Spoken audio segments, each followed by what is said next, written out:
What's going on, everybody? Good morning, good evening, wherever you are, and whatever time it is, and welcome back to another video with your man, Measureaholic. Ladies and gentlemen, welcome to episode 1 of our brand new campaign for Total War Rome 2 using the Divide at Impera mod, along with several other sub-mods, which you can see down below, for Sparta.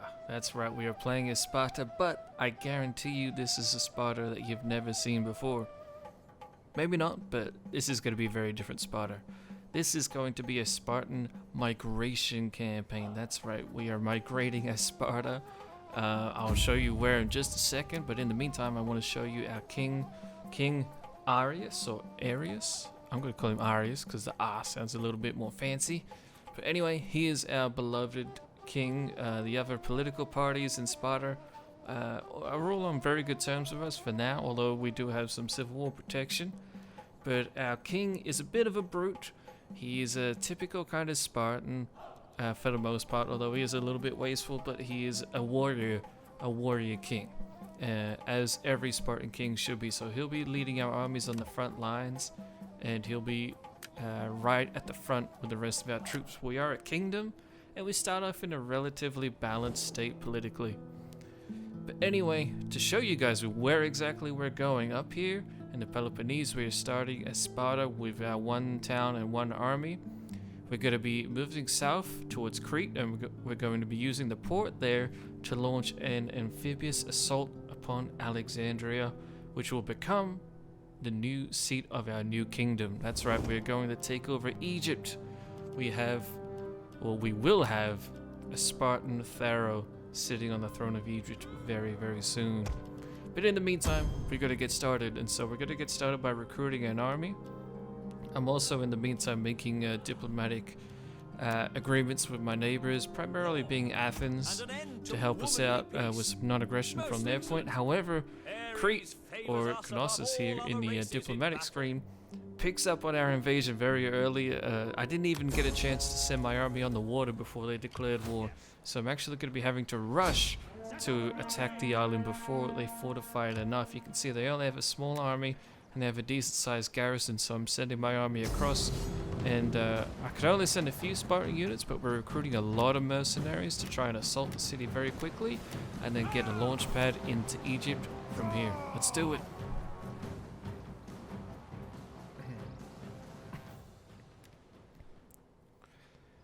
Ladies and gentlemen, here we are, the bread and butter of Sparta, the one and only Spartans. This is our typical solid hoplite wall consisting of true Spartan citizens at the front line. They are very skilled, they are very well disciplined, they have excellent morale. However, the armor is not too great, and the major issue with them is that they are not big in number. And by what I mean by that is that we have a small population to start with, so migrating isn't really going to make all that much of a difference in our population like it is in the Kimberley campaign. But anyway, we also have some mercenary hoplites that you just saw, and here are some of our helot archers, or slave archers. They're from the bottom class of Spartan society, and so we are forcing them to come in and work as archers for us. We've hired some mercenary Cretan archers to do some extra damage against the enemy. And then we have some mercenary Greek peltas combined with some Tarentine cavalry behind them. The cavalry is going to come in really helpful in pretty much throughout all of this campaign. And it's also going to be our biggest weakness. Sparta has terrible cavalry, as it did historically. And so I'm going to be relying heavily on mercenaries as we move forward. And we're going to see just how much in this battle and the battles to come. But here is the heroes of Sparta, the 300 personal guard of the king. Here is our king right here with the white shield, King Arius. He has his sword out instead of a spear, but that's okay. He's looking very, very snobbish, but that's alright, as he should be. He's a king of Sparta. He is a boss, and he knows it. The battle is going to begin with us pushing fairly fast towards the enemy army that's coming at us. We have several groups of enemies coming at us, and I thought that they were all coming from one direction, so I thought I would try and engage them fairly quickly, or at least get my army in a position to engage them relatively quickly. I didn't want to sit back and let the enemy form up too easily. However, the enemy sees my army fairly quickly, and then they rush at me without me even being ready. So I am going to have to use my cavalry to slow down the enemy. In addition, I'm breaking up some cavalry and light infantry to try and deal with a naval contingent that's coming to land behind me. But our Tarentine cavalry are going to be holding back the enemy. They do a really good job to deal with light infantry and skirmishes in particular, which is awesome. I don't really have too much of an answer for chasing down light infantry, so the cavalry is going to be really helpful. However, we do have some decent archers. We only have 3 units of archers, I believe, for this battle. But one of them is a mercenary Cretan unit, and the Cretans are incredibly deadly. They're so powerful, it's ridiculous. And then here comes the first charge of the hoplite walls.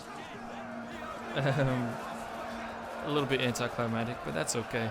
This is our first melee contact in the campaign. You can see our Spartans holding the line absolutely perfectly. It's almost like nothing charged into them. They didn't even buckle. We are taking enemy fire from their archers, but my archers are pouring in over my hoplites, so they're going to be getting a lot of kills pretty easily. However, while I was busy getting cinematic shots, I didn't realize the enemy army actually spawned behind us, which really sucks. So I'm going to have to rotate my archers to support, and then I'm going to move my reserved mercenaries, not mercenaries, just my reserved hoplites, in addition to our King Arius, to hold the rear while our main body of infantry tries to deal with the enemy's first army. If we can deal with that first army, then we can rotate, turn around, and engage a second with relative ease. However, hoplites are not known for killing anything quickly, so I'm really testing out this army. I haven't used hoplites for quite a while, and DEI, in its most recent update, I believe, at the time of this video, it had a battle overhaul specifically regarding stats of some units, so I'm not too sure exactly how the hoplites are going to fight. But we dealt with the naval contingent of the enemy pretty quick, so my Tarentine cav is going to all be committed to supporting each other now, so that will help push back the second army that's coming up behind us. And a lot of these troops are just garrison troops as well, so we don't necessarily have to rush to try and form up a second massive line. I'm just using a few units, including our king, to try and keep the enemy back for now. But in the meantime, our main line is flanking the enemy as quickly as possible. We're sandwiching them with some hoplites in addition to flanking them with just some light infantry that I've brought out with us. It's funny, sometimes the hoplites look a little silly with their stabbing and the spears, but then sometimes it looks pretty awesome. So I'm going to try and get us some good close-ups, because I think the hoplites in DEI are some of the most fantastic looking units in the game. They look pretty breathtaking, I think, so hopefully you guys enjoy that. But you can see we've dealt pretty much with the entire first army. There's still a few more units, however, they're rejoining the second army, and we're basically having to turn all of our troops around now to engage in almost a second kind of mini battle here. The enemy is clumped up, thankfully, and that's going to allow my cavalry to be busy chasing down the enemy general. And as soon as we get him, I'm going to have my cavalry target the flanks of the enemy. And we get the kill on the enemy general here, and we're going to be seeing a bunch of enemies routing and wavering at the same time. In addition, I'm sending my general, aka king, and several hoplite units around the flank of the enemy. And in fact, they're collapsing so fast, I can't give enough attack orders quick enough, and within just another minute or so, the majority of the army is routed, and we are now cutting them down in our final little charge here. So that's it. We win our first battle and take Crete. Here are the statistics of the battle if you'd like to have a look at them. Most of my units did pretty excellent. However, you could see the major highlight is the cavalry. They almost got about 2,000 kills between the 4 units of cavalry that I had. That's pretty friggin' incredible. To be honest, I wish I paid more attention to how many kills I got here, because after this, I'm actually going to disband the mercenary cavalry because they're just so expensive. But I really should have found a way to make it work because they're so useful. But the rest of the army did relatively well. Nothing too crazy. Some of our hoplites kind of got ganged up on by the skirmishers, so we lost a lot of our elite citizens of Sparta. But in doing so, we now have ourselves a launch pad to launch ourselves wherever we please in the Eastern Mediterranean. And initially I thought, okay, let's get ready to go to Alexandria in Egypt. However, we have roads over here. And one thing I've noticed in my campaigns throughout DEI in particular, roads is a proper pain in the ass to try and take later on. It really becomes a hard nut to crack. So I'm actually going to go and focus on taking over roads first. And as I send my army and my army lands on their island, they instantly declare war on me and send out an attack force against us. They know what I'm up to. They know I want to shut them down early.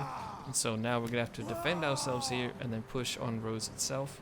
Hopefully we can do this nice and quickly without suffering too many casualties.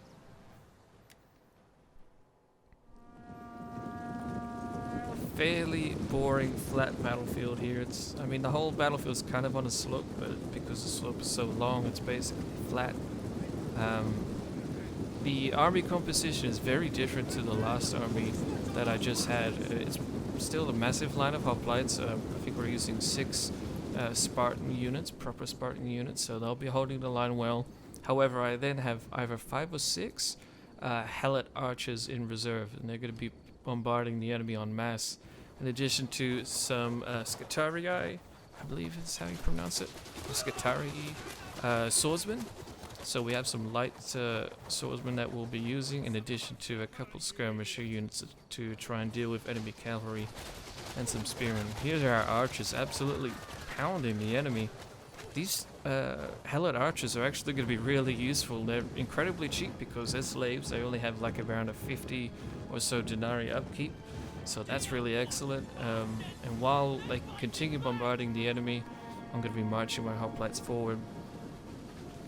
They're not getting a massive spread of kills, but they are getting quite a lot of kills, so those archers are going to be paying for themselves really easily because again they're just so friggin' cheap, which is awesome. One issue I had with this battle consistently is that the enemy had some really good Rhodian slingers that were pounding my general. In addition, the enemy refused to charge me. I think they might have been waiting on reinforcements to come, but man, it was so annoying. I continued pushing my melee units more and more and more forward till eventually I just had to overcommit and my skirmishers are going to get charged because of it. The enemy has a few units of cavalry, and that's going to be a really big issue for me. I don't have much that can chase them down, so I'm trying to use my my light infantry to try and tie them up while my skirmishers can come in and help finish them off and kill them pretty quickly. But quickly is just not going to be very synonymous with many of the moves that the Spartans make in battle. Even with the light infantry, we're just not getting kills very quickly, and so I'm going to suffer for that on my flanks initially.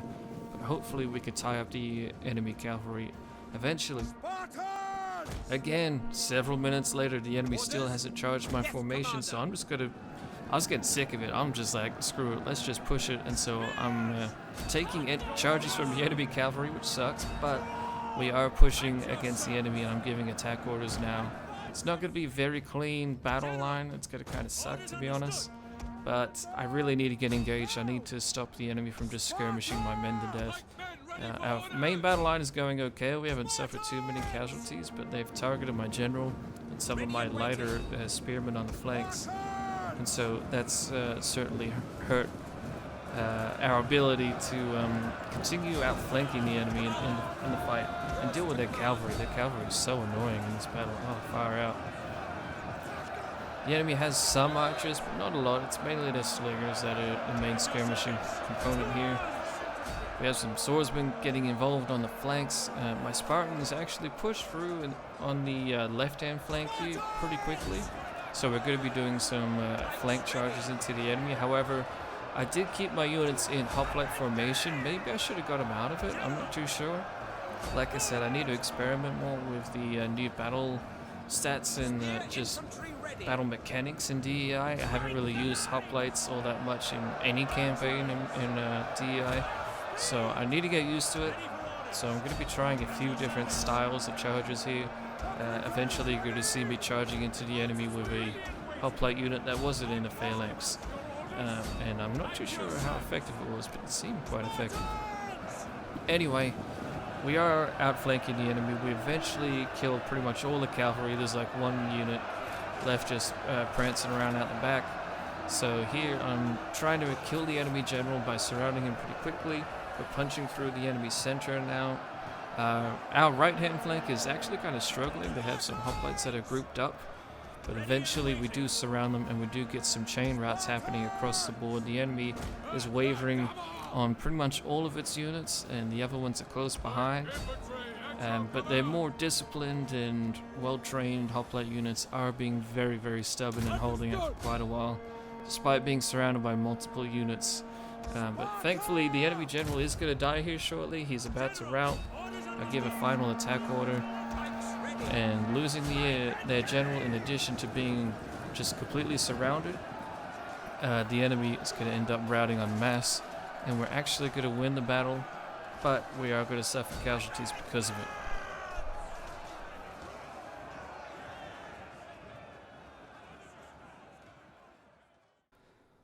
Okie dokie, so you can see here we lost over 1,500 men. That's a massive amount of troops lost considering how small the Spartan population is at the beginning of the campaign in DEI. And population is a massive, massive deal in DEI in general, but especially for factions like Sparta that struggle with their population. And Sparta specifically has a very hard time dealing with the population in the early game. And to be honest, it lasts until well into the mid game, and I've heard even to the late game. So that's a little bit rough. And here I actually auto-resolved the attack on the settlement. It was a little bit careless.